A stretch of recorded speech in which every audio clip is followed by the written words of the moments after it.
নমস্কার বন্ধুরা, আমি সঞ্চিতাস এসেন্স রেসিপিস ইউটিউব চ্যানেলে আপনাদের সবাইকে স্বাগত।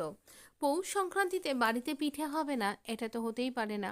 আর এই রকম পিঠে, এমন একরকম পিঠে যেটাতে একেবারে দু রকম পিঠে আপনি তৈরি করতে পারবেন একই ডো থেকে। আর এই পিঠেটা একেবারে নরম তুলতুলে, একদম যখনই খাবেন তখনই দেখবেন নরম নরম হবে আর ভীষণ সুস্বাদু। বাড়িতে একদম যারা বিগিনার্স আছেন, যারা সবেমাত্র রান্নাঘরে পা দিচ্ছেন, তারাও কিন্তু ইজিলি এই রেসিপিটা ফলো করলে এরকম সুন্দর সুন্দর পিঠেগুলো তৈরি করে খেতে পারবেন। ভীষণ ইজিলি তৈরি করে নেওয়া যাবে, খুব বেশি কিছু উপকরণ লাগবে না, কিছু উপকরণই আপনাকে তেমনভাবে বাড়িতে তৈরি করতে লাগবে না। আর খুব তাড়াতাড়ি তৈরি হয়ে যাবে এই রকম ভাপা সেদ্ধ পুলি পিঠা আর এই রকমভাবে দুধ পুলি পিঠা। দুধ পুলি পিঠা আপনি এটা 24 ঘন্টা বাদে খেলেও দেখবেন একদম নরম তুলতুলে রয়েছে আর অসাধারণ এই পায়েসটার স্বাদ হবে। সমস্ত কিছু টিপস এবং ট্রিক্সের সাথে আমি ভিডিওটা আপনার সাথে শেয়ার করব। ইচ্ছা রাখবো যাতে আপনি পুরো ভিডিওটা ঠিকঠাকভাবে দেখেন এবং সুন্দরভাবে এটা শিখে নিতে পারেন। খুব ইজিলি এটা তৈরি করে নেওয়া যায়। খুব সহজে কি করে তৈরি করবেন চলুন তার টিপস সহ শেয়ার করি। এখানে একটা কড়াইকে ভালো করে গরম হতে দিয়েছি। এখানে আমি ডেসিকেটেড কোকোনাট নিয়েছি। সত্যি কথাই অনেক বয়স্ক মানুষ থাকেন বা আমাদের মতন কর্মব্যস্ততার মাঝে নারকেলকে কুড়িয়ে নিয়ে তৈরি করাটা একটু মুশকিল হয়ে যায়, সময়ের অভাব হয়ে যায়। তো সেই ক্ষেত্রে আমরা ডেসিকেটেড কোকোনাট ব্যবহার করতে পারি। আপনি এটা যখন খাবেন মনেই হবে না যে আপনি দোকানের কেনা নারকেলের পাউডার দিয়ে তৈরি করছেন। এটা অ্যাকচুয়ালি এরকমভাবেই তৈরি হয় যাতে করে এর সমস্ত কিছু টেস্ট অক্ষুণ্ণ থাকে। একটুখানি আমরা একদম ধিমে আঁচে একটু নারকেলটাকে নাড়াচাড়া করে নিলাম মাত্র, তাহলে পরে ভালো সুন্দর টেস্ট আসবে। সামান্য একটু দুধ দিলাম 1/2 কাপ মতন, আর 1 কাপই আমি গুড় দিয়েছি। গুড়টা একটু বেশি করে দিলে পারে পিঠের মধ্যে খেতে খুব ভালো লাগবে, তবে খুব অতিরিক্ত নয়। তো এবার আমরা যেহেতু এটা শুকনো রয়েছে, শুকনো নারকেলের, তাই জন্য গুড়টা একটু বেশি দিলাম। আরও একটা ব্যাপার, দুধটা আপনি নর্মাল নারকেলের ক্ষেত্রেও মানে কাঁচা নারকেলের ক্ষেত্রেও দিতে পারেন, তাহলে খুব ভালো টেস্ট হয়। আর যেহেতু এটা শুকনো নারকেল, সেই জন্য আমি এটাতে এরকমভাবে দিলাম।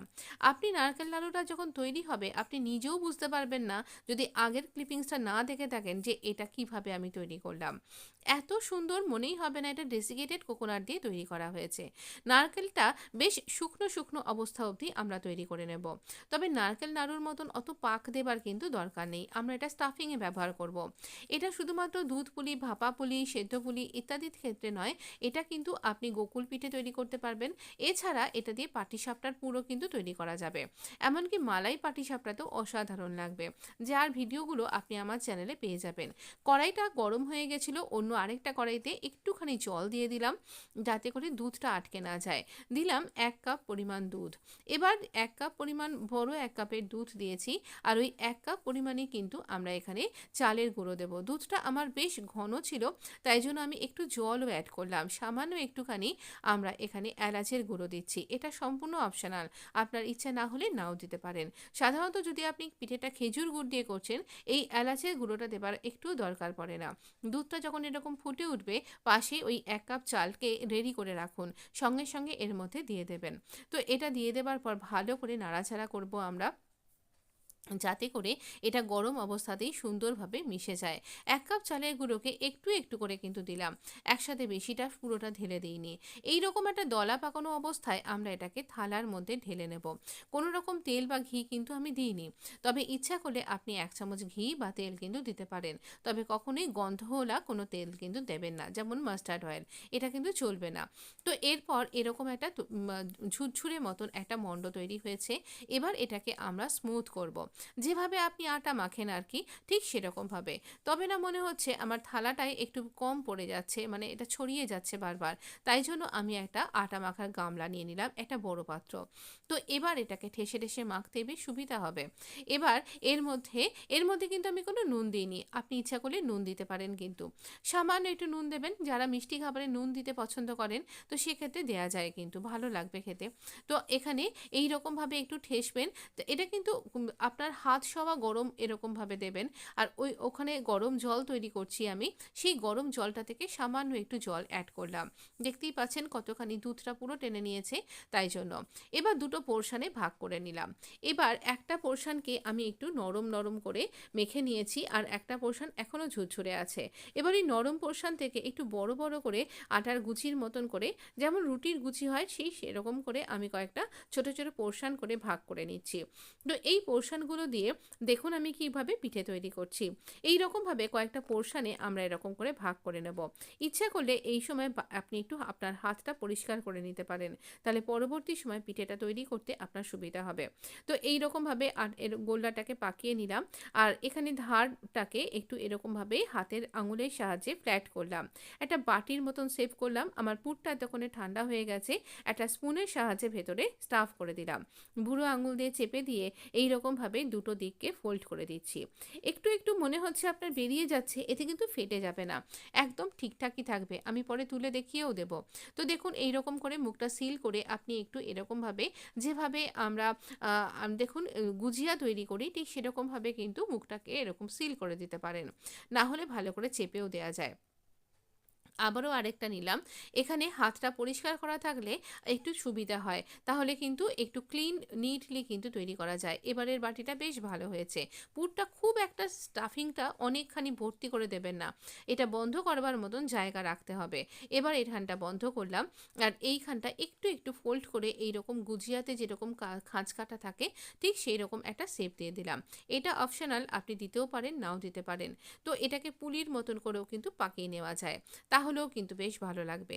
সেই রেসিপি আপনি আমার চ্যানেলে পেয়ে যাবেন, আমার সুইট প্লেলিস্ট বা এরকম প্লেলিস্টটাতে। তো দেখুন আবারও আমরা কয়েকটা করে দেখিয়ে দিচ্ছি। এখানে 3টে মতন করে দেখিয়েছি, আপনি এরপর নিজেই করতে পারবেন। এই রকমভাবে হালকা করে চেপে একটু ফোল্ড করে দেবেন, তাহলেই এই শেপটা ক্রিয়েট হয়ে যাবে। এতে করে এটা সিল হয়ে যাবে খুব ভালোভাবে, আর দেখতেও বেশ ভালো লাগবে। দেখুন এরকম দেখতে লাগছে। চলুন তাহলে এবার এটাকে সেদ্ধ করতে হবে। এটা তো সেদ্ধ পুলি করছি, তাহলে সেদ্ধ পুলি কী করে করব। এইরকম কয়েকটা তৈরি করেছি। এটা কিন্তু কোনো দুধ টুধ নয়, ওই চালের যে কড়াইটা ছিল ওরই মধ্যে আমি জল ঢেলে জলটাকে এরকম ফুটিয়ে নিয়েছি। তো আমাদের ভাতের ফ্যানটা যেমন দেখতে লাগে এটাও ঠিক সেরকমই দেখতে লাগছে। এটা আতপ চালের গুঁড়ি কিন্তু, আর বাজার থেকে কেনা, যেখানে আটা বিক্রি হয় সেখানেই। ওই জলটাই একটুখানি আমি নিলাম, নিয়ে একটুখানি এটাকে নরম করে নিলাম। এবার যদি দরকার লাগে সামান্য একটু শুকনো গুঁড়োও কিন্তু অ্যাড করা যাবে। সামান্য একটু শুকনো গুঁড়ো একটু দিয়ে নিলাম, যাতে করে একটা স্মুথ টেক্সচার তৈরি হয়। এরকমভাবে আটার মতন করে ঠেসে ঠেসে তৈরি করছি। ওদিকে কিন্তু সেদ্ধ পুলিটা হতে থাকছে, জলের মধ্যে টকবক করে ফুটছে। এবারে গুচিটা একটু ছোট্ট ছোট্ট করে করবেন। লুচির গুচি একদম ঠাকুরের লুচি যেমন করে করেন সেই রকমভাবে কিন্তু গুচিটাকে করুন। তো এই রকম ছোট্ট ছোট্ট করে গুচি করে আমরা পোর্শনে ভাগ করে নিয়েছি। এবার হাতটা স্মুথ করে নিয়েছি, আর আমার ডোটাও স্মুথ হয়ে গেছে। একটুখানি এখানে পুরটা ভরলাম, ভরে এই রকমভাবে আমি পুলির মতন করে শেপ দিলাম। হ্যাঁ, এরকম শেপও কিন্তু বেশ ভালো লাগে। একে দুধ পুলি বলা হয়। আমরা তৈরি করছি এবার দুধ পুলি। তো আবারও একটা এরকম নিলাম, একটুখানি স্টাফিংটা ভরলাম, আর ওই তখন যেরকমভাবে আমি একটা খাঁজ কাটা শেপ তৈরি করেছিলাম আমাদের গুজিয়ার মতন, সেই রকমভাবে একটা শেপ তৈরি করব। তবে এরকমভাবে তৈরি করতে না পারলেও আপনি পুলি তৈরি করতে পারেন, বা আপনি কিন্তু একটু কাঁটা চামচ দিয়েও চেপে দিতে পারেন। আরেকদিন সেটা না হয় দেখাবো। তো দেখুন এইরকমভাবেই কিন্তু এই ছোট্ট ছোট্ট করবেন। দুধ পুলিগুলো একটু ছোট করবেন, যাতে করে এক খা বলেই পুরোটা মুখে পুরে দেওয়া যায়, তবেই খেতে বেশি মজাদার লাগবে কিন্তু। এবার আমার সেদ্ধ পুলিগুলোকে একটু দেখার পালা। একদম জোর আছে এটা তৈরি হয়েছে, আর দেখুন ফেটেও যায়নি, ভেঙেও যায়নি। সব কটাই আপনাকে তুলে দেখাবো। সেই যেটার প্রথমটায় একটুখানি বেরিয়ে গেছিলো পুরটা, সেটাও দেখাবো। দেখুন একদম সুন্দর কিন্তু হয়েছে। এটা এত গরম, একটু গরম গরম সার্ভ করুন, খেতে খুব ভালো লাগবে। একটু ঝোলা গুড় বা একটু শক্ত গুড় যেমন আপনি পছন্দ করেন, এই দেখুন সেইটা যেটার পাশটা বেরিয়ে গেছিলো। এবার আরও একটা কড়াই নিয়েছি, ওইটাই পরিষ্কার করে একটুখানি জল দিলাম যাতে দুধটা আটকে না যায়। আমার একটা দুধকে একটু ঘন করে রাখা ছিল, না হলে আপনি একটু ঘন করে নিন, খুব একটা ঘন করার দরকার নেই। এবার ওই যে আমরা এই যে কি বলবো, এই সেদ্ধ পুলির যে জলটা ছিল সেই জলটা একটু দিলাম, যাতে এর মধ্যে ওই স্টার্চটা, চালের যে স্টার্চটা সেটা চলে আসে, আর তাতে করে এর মধ্যে সেই টেস্ট আর গন্ধটা আসবে, আর এটা খুব তাড়াতাড়ি ঘন হয়ে যাবে। দুধটা ফুটে ওঠার আগে পর্যন্ত একটু তলাটা ঘেঁষে ঘেঁষে নাড়াচাড়া নাড়াচাড়া করুন। ডেসিকেটেড কোকোনাট আমি এখানে দিয়ে দিলাম। ডেসিকেটেড কোকোনাটটা যদি দেন তাহলে পরে বা আপনার কাছে কাঁচা নারকোল থাকলে তারও 1 কাপ মতন দিতে পারেন। তাহলে পরে আরও বেশি টেস্টি হবে আর একটা সুন্দর থিকনেস আসবে আর খেতে অপূর্ব লাগবে। এবার যখন টকবক করে দুধটা ফুটছে সেই সময় দুধ পুলিগুলো আমরা ছেড়ে দেবো এর মধ্যে।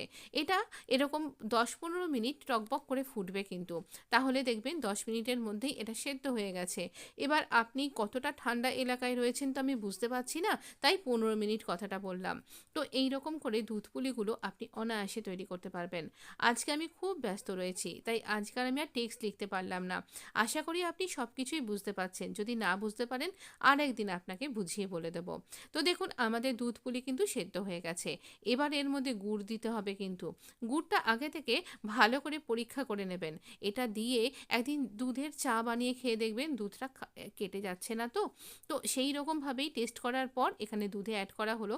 যদিও দুধ চা আমি খাইনি, এরকম পিঠে বানিয়েই খেয়ে দেখেছি। তো দেখুন এখানে আমরা গুড় ব্যবহার করছি। গুড়ের পরিমাণটা সম্পূর্ণ আপনার ওপর। আমি খেজুর গুড় দিচ্ছি। আর গুড়টা দেখুন আমার টকবক করে ফুটছে, আঁচ কমাইনি, আঁচ বাড়াইনি, যেমন ছিল তেমনই আছে।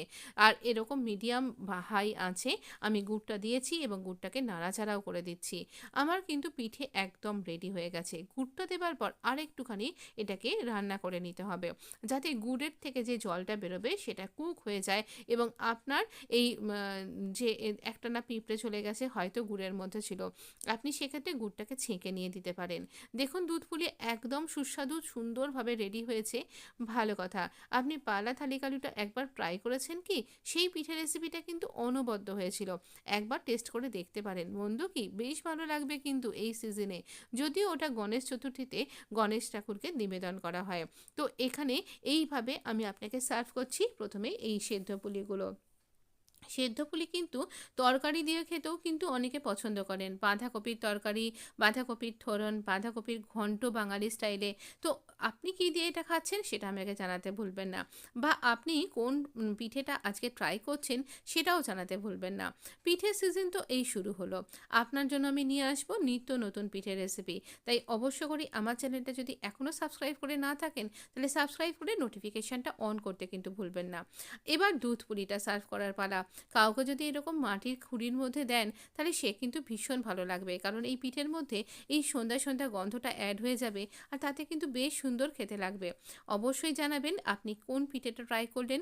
একসাথে দুটো পিঠে আপনার জন্য শেয়ার করলাম। ভালো লাগলে লাইক, শেয়ার, সাবস্ক্রাইব এবং একটা সুন্দর কমেন্ট করে আমাকে একটুখানি উৎসাহিত করবেন। আপনার এই সাবস্ক্রিপশান, আপনার লাইক, আপনার কমেন্ট থেকে আমি অনেক বেশি উৎসাহ বোধ করি এবং পরবর্তী ভিডিও তৈরি করতে অনেক বেশি অনুপ্রাণিত বোধ করি। তাহলে আজকে আপনার জন্য রইল এই পৌষ পার্বণের দুটো সুন্দর পিঠে। ভালো থাকবেন, সুস্থ থাকবেন। ধন্যবাদ বন্ধু।